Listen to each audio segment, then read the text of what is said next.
Hello, everybody. Thank you so much for joining us. Well, we have a really good number of people attending and people are going to roll in. Awesome. Thank you all for joining us for this another episode of Artist Studio Talk. I am delighted and super happy to have Simone with us today. I can't wait to learn about all the exciting work that you're doing, all the impressive work that you have done in your process. So without further ado, I'm going to pass it to you, Simone. Welcome and thank you for joining us. Oh, thank you so much for thinking of me and inviting me on this interview. And thank you, all of you, for joining. I'm really blessed to be here. Thank you. Yes. Simone, for those who are not familiar with your work, why don't you give everyone a bit of a background about yourself, about your art, and then we'll dive right into it. Absolutely. My name is Simone Elizabeth Saunders, and currently I live and was born and raised in Calgary, Alberta, Canada, which I'd like to give a land acknowledgement to. We are on Treaty 7 land within the Blackfoot Confederacy, and I'd like to honor that. My personal ancestry is I am Jamaican and of European descent, and my art involves textiles. As you can see behind me, I create really large textiles with a tufting gun and a punch needle. And for me, I exemplify what it is to be a person of color and focus in on Black excellence and liberating Black womanhood within my work. So it usually always involves portraiture of a Black figure within my artwork. Amazing. I want to give a shout out to Shannon from Jarvis Hall Gallery for introducing me to your work and to you. And I hope Shannon is here. Shannon, thank you so much. I am thrilled to have gotten to know Simone's work. So before I forget, I wanted to give that shout out. So Simone, thanks for that background. How did you get into art? You know, I grew up with such a diverse expression within the arts at a very young age. My background, my father being from Jamaica and really owning in on this culture that celebrates the landscape and celebrates the tropical nature and the vibrancy of color, he brought that joy to Canada and into our household. And we were always listening to music. It was always vibrating through the walls. And that to me is so invigorating. And listening to the lyrics of Bob Marley and Peter Tosh and really awakening and sparking a certain sense of creativity that wasn't immediate on the streets of Calgary, especially in the 90s. And my mother's background, which is Austrian and German, her family is really connected to musical instruments and singing. And so that is also something that I trained at a young age with the piano. So I went into the Royal Conservatory and did a lot of dancing, and it segued into theater for me. Mm-hmm. And I went to school at the University of Alberta here for theater and did classical training within that and did theater for over a decade, writing, producing, directing. And it brought me to Toronto, Canada, and I did some set design.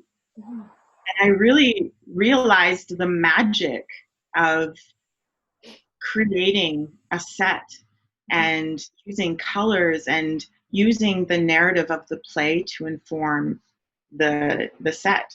And so that really inspired me to go into the visual arts. And so from there, I came back home and went to the Alberta University of the Arts and went through the fiber program and discovered tufting, and here we are. Amazing. So why tufting? Like how did you choose that medium? That's amazing.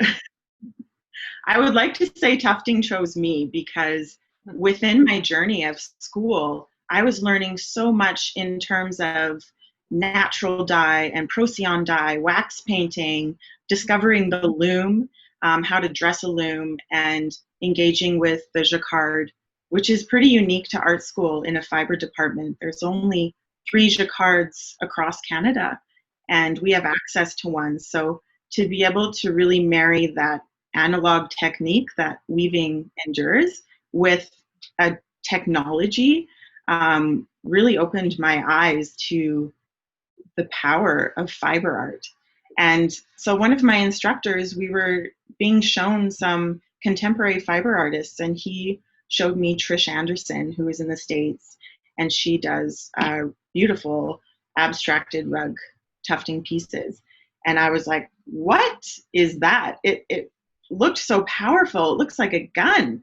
Let me show you. Yeah. So this device, you know, and the power behind it, and to feed the yarn through and to create a pictorial narrative is really magical. And so I didn't learn it in school. I took the summer to make my space, my studio, into a tufting mecca. And my twin brother, who was online, he is a carpenter, and so he built me this frame. And from there I was hooked, pun intended. Oh, that's incredible. That's amazing. That's such a good story. Before we get into talking more, I wanted to let everyone know, if you have questions for Simone, please feel free to write it in the comment section, and then we'll go through it at the end of our talk. But I love that story. That's so good. So how are you growing your career as an artist at this moment? Because you've received in such a short amount of time, you received so many publications and so many mentions. I know even like you were Instagram's artist of the month. Like that's incredible. So how are you growing your career as an artist? What are some of the things that you're doing? I think the pandemic was a real slap to everyone, and I was in the midst of my graduating year and creating my graduating pieces, and I did not want to stop momentum. It was really hard to feel that disconnect from my instructors and my peers, and to just continue that drive of working autonomously in my studio. And so I found a social distancing festival, which is an online festival. And that's where I showcased my work online and did a collaboration with a Black artist who was born in Chicago, who is now in Ohio. Her name is Takiki Walker. And from there, we were really able to connect and build individual pieces, but on a similar narrative. And it was really cathartic to talk about the pandemic, really aligning it with race and the injustices and inequalities that were happening within marginalized groups. And from there, unfortunately, the George Floyd death happened, and my work spiraled within social media. And I just kept the momentum, and I continued to tuft. And I think that is also very cathartic for me in this time, and very healing, is to continue to tuft. And so that's just a big part of it, is to be vocal and present on my social media platforms and sharing my work. And that has just been so serendipitous and such a blessing, how much work are receiving it. Yeah, and just continuing to produce work. Exactly. Yeah, that's incredible. Speaking of work, I love the work behind you. Is that a new piece you're working on? This is a new piece. This is the very beginning stages. So yesterday I stretched the cloth, which is very much like painters do with their canvas, and I'm essentially priming it with the sketch on top. So it's something that I draw and collage with on hand beforehand. And then once I have my portrait primarily, then I will project it and draw it onto my frame. Once you start tufting, it's hard to, if you have a large section done and you want to change your mind, to take it out. You can do maybe several rolls, but if you were to take out a big chunk, there's a bit of a discrepancy within the cloth. It spaces out. So I try to at least have the portrait done. This one, I actually have most of it completed in my mind, but the process is different every time. Like the piece I did before, I just had the portrait in my mind, and then I left the background blank. Interesting, So because I was going to ask you, do you always envision your end work before you started, whether it's like through all aspects of it? So it seems like you get inspired as you go. yeah, I keep myself open to inspiration because the process is so different every time. And it also depends on who I'm creating. Like this is a little girl who is reminiscent of the Black Panther movement because she has that, classic beret on. And to me, it really is aligned with the Black Lives Matter movement. So for me, the story was there, and I was building upon the narrative when I was creating her.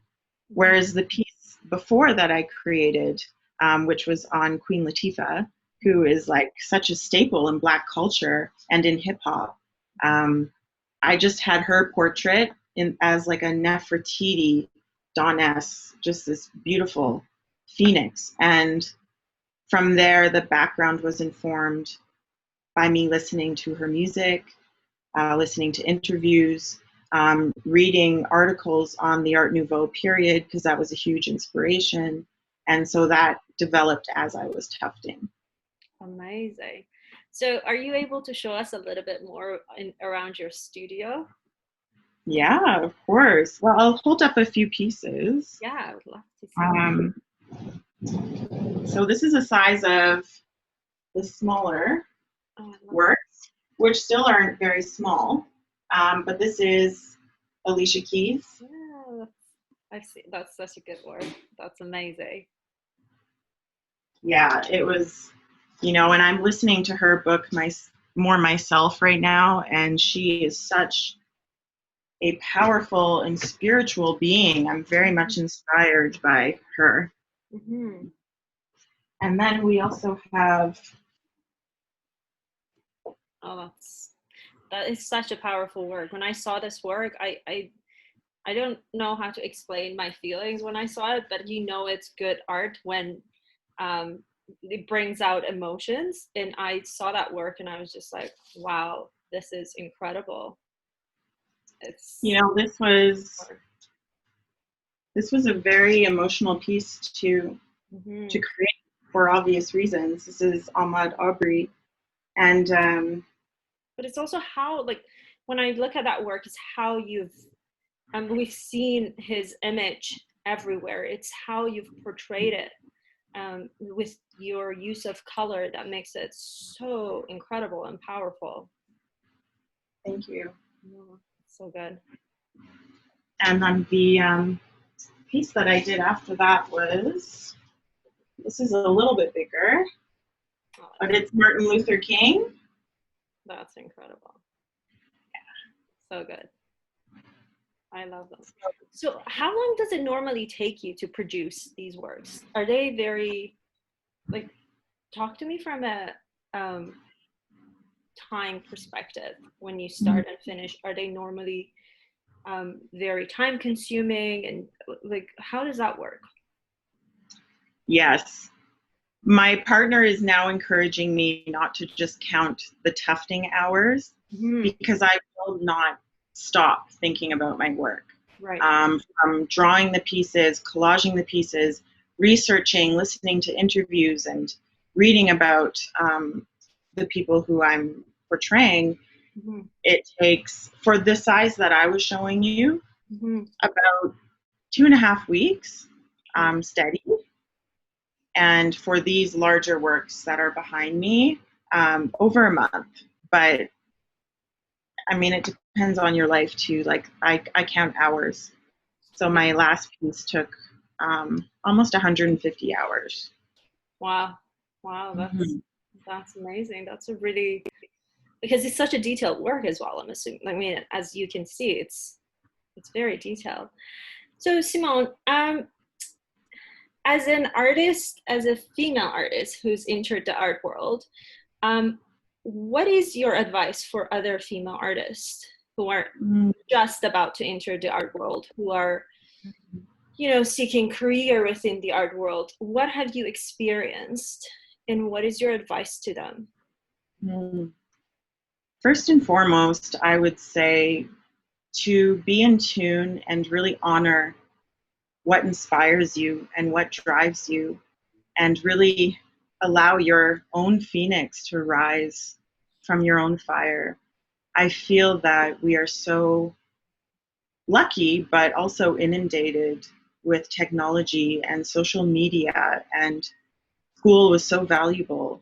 Um, but there are a lot of outside opinions and influences that can be stifling from that. Mm-hmm. And so, really be true to what sparks that fire within you, and teach yourself. Mm-hmm. I would not have learned this craft. It was not offered at my school. It was something that I investigated and that I took the time to invest in myself. You're investing in yourself, and don't be afraid to ask. Mm-hmm. Um, whether it's instructors or curators or people like you in these leadership roles, Mm-hmm. you're there to help and to aid in their growth. I think a lot of young artists are intimidated by that, Mm-hmm. and don't know how to ask and don't know how to reach out. Um, yeah, and I think balance as well, right? Balance of love and life and health for sure. One of the things I always say is that ask, what's the worst thing that's going to happen? You're going Mm-hmm. to hear no or no response. Exactly. And, Yeah. you know, but there's the flip side of it, that you will hear yes and you will get the help that you need. And there's so much power in that. So actually on that topic, with regards to mentors and asking for help, is that something that you actively seek? Do you you know, do you look for mentors? Do you have mentors? um, do you see power in it? Just talk to me a little Mhm. bit about that. Absolutely. Coming from my background of theater, I have a lot of mentors within that craft, Mm-hmm. and that really helps me to um, talk more about self and about confidence and about being truly who I am. And I find that in a lot of my friendships as well. But Mm-hmm. in terms of my craft itself, being a newbie, um, it was important for me to find a hub. So I did find a network of tufters on a global level. Mm-hmm. And Trish Anderson is a good example. She's the one who I saw with the tufting gun. And since then, like, I've been able to message her on social media and she always gets back to me. And it's questions about the tufting itself, like finishing the edges and what materials does she use, and stuff like that, that you have to troubleshoot and you have to be okay with not everything always working if you find a material or a process, and being willing Yeah, to change things. that's amazing. So with regards to staying inspired these days, I Mhm. know there's a lot happening in the world, and all very, you know, some of them very important conversations that we need to have. That's my dog. That's no Sorry. problem. My cat was meowing just 5 seconds ago. Of course, that has to happen now. It's Sure. all good. Don't worry. So, talk to me about how you're keeping yourself inspired these days, whether it's the events of the world, whether it's, you know, particular piece within the history. Like, how are you? How are you? How is your work inspired by these? Absolutely. Our history is definitely so pertinent right now to our future. And I'm always investigating my personal landscapes, my family tree, my Black heritage, and that's continually an inspiration to me. and also the advocates from the past and from the present. I'm constantly inspired by the people who are doing the groundwork and who are leading these protests and involved in these protests within the Black Lives Matter movement.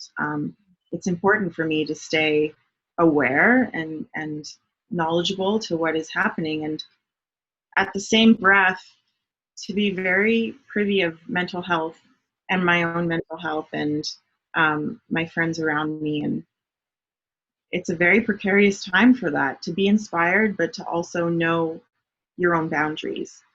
Mm-hmm. And for me, within my work, it is about Black excellence and lifting up the Black body, especially the Black female body.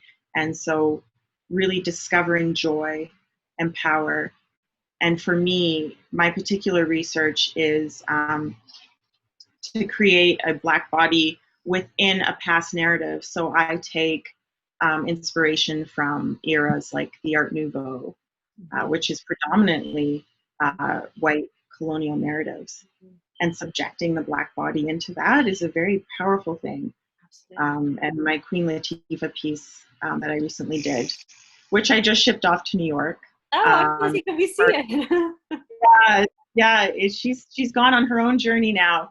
But I'm excited to share with you all like some exciting news that I have. But yes, I saw that on Instagram, and I can't wait to hear about it when you release it. Yeah, my lips are sealed for now, but it's on the immediate horizon in the next few weeks, and it's very exciting. And I'm constantly fueled with inspiration, and my theater background has a big part to play in that. Mm-hmm. So the narratives within my piece are really rooted in a strong sense of storytelling and dramaticism. That's incredible. So what you're working on at the moment, is that part of a series as well that you're doing? Do you yes behind you?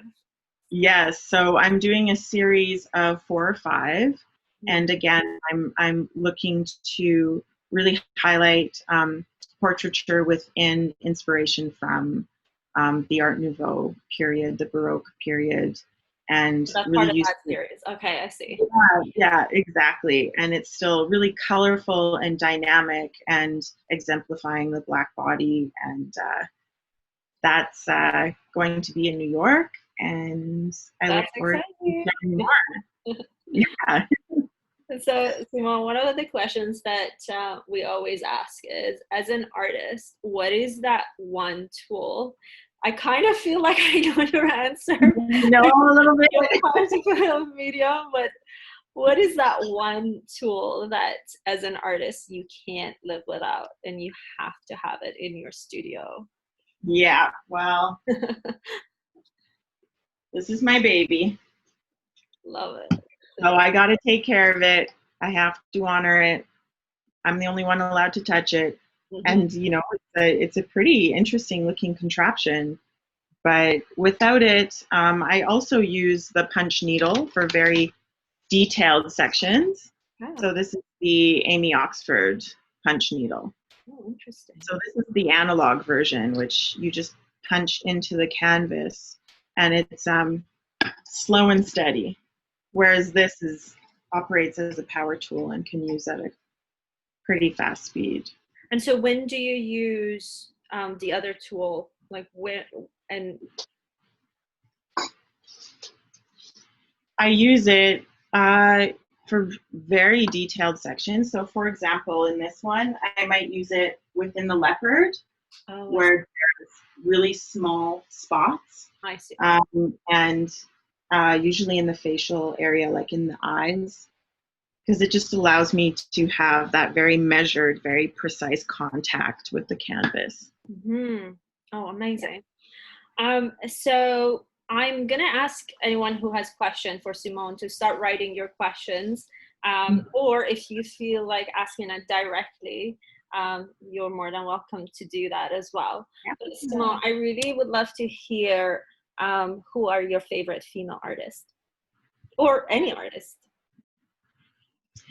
Yeah, I'm very inspired by Amy Sherald, who's a Black artist in America. She did the Michelle Obama portrait. She is such an inspiration. And Simone and Rajni Pereira, who is an artist in Toronto. I love her portrait work, very otherly and very surreal. But a huge inspiration who is not female has always been Salvador Dali since I was a little girl. I traveled to Spain to see his mausoleum and his home in Cadaqués, and he has always been like the backbone to my interest of visual arts. And right now, like I said, the Art Nouveau period, Alphonse Mucha and Gustav Klimt, although male artists, their work exudes femininity. And yeah, that is a huge inspiration for me, is their pattern making and their content. That's incredible. So does anybody have any questions for Simone? Ask away. Ask away. You can unmute yourself and ask the questions. If not, we've gone through everything that we wanted to talk about. And so with that, we can end our conversation. But I'll give a few seconds to anyone who wants to ask question. I think you were so thorough with everything that, oh, sorry, I think someone has a question. Hi, Simone, it's Sophia. Hi, Sophia. Hi, I have a question for you. Ask away. So earlier you were talking about how like your father's from Jamaica and the vibrancy of nature and the landscape and how that was so like inspiring. And I wondered what it's like living in Calgary. Like there are the mountains, but it's a very strange kind of city in a lot of ways. And I wonder, like, does that feed your craft, or is it, do you have to find external inspiration when it comes to the landscape in that way? That's such a good question. Yeah, I generally am reaching and researching for those more tropical narratives and tropical hues. Although Calgary has a magnificent view of the Rocky Mountains being nested where we are, I don't find the same release or wanting to express myself on my canvas as I do thinking about Jamaica and what it has to offer. But that being said, there is something so majestic and freeing when I do go to the mountains that I am inspired by just being there and being in nature. But you're right, I'm not specifically inspired by what I see. Although, I don't know if you remember, Sophia and I went to school together, but I did do a jacquard piece when I was walking on one of the foothill mountains and I saw the beautiful sunrise. And I did a jacquard piece that kind of mirrored the layers of color. So there really is nothing like an Alberta sky. So if anything that I do grab from being where we are is that those sunsets. Yeah, that's a great answer. Thank you. Someone, Elise is asking, if you could live anywhere, where would that be? No pressure. Well, it used to be Spain, in Barcelona. I lived there for 4 years. That's hot. I didn't know that about you. Oh my gosh, beautiful. BC. You know what? I want to be by the ocean. Both my partner and I really long for that. There is something so freeing about being by the ocean and being able to walk to the ocean. It's very cleansing for obvious reasons. So I think that's my answer, is as long as it's near a body of water. Amazing. That's a great answer. And Elise is asking, if you had to pick your 3 favorite colors that you would have to use for the rest of your life, what would they be and why? Hmm. Well, it would be a soft pink. Anyone who knows me knows that I use a lot of pink. So that would be one.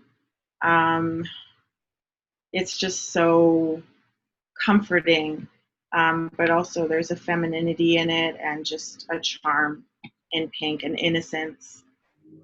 So I would use pink and red, the fire, the phoenix in red, and purple.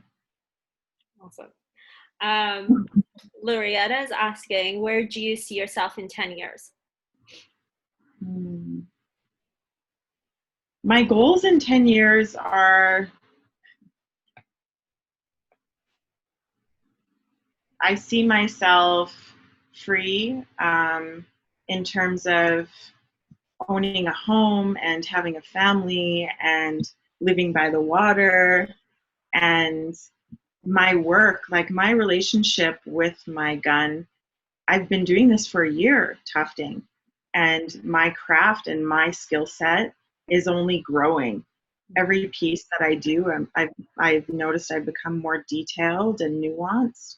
And so that's what's most exciting to me, is to see where my pieces will grow. And they'll probably get bigger and more vibrant and more detailed. Amazing. Denise is asking, if you did not discover tufting, in what medium do you think you would be working? Oh. Hi, Denise. I think weaving would still be a big part of my practice, but I also love printmaking. That was a big skill set that I learned in school. And so lino cuts, if you all don't know Swoon, who is an artist, I believe she's in New York, but her printmaking pieces are massive, and she does these street art graffiti style pieces. And I just love the resources and how in touch with the earth that printmaking is. So yeah, I think printmaking. That's amazing. Awesome. If you could change one thing about your gun, what would it be? That's a good The on and off switch. So the switch itself, is right on the side here. See how it sticks out? Mm-hmm.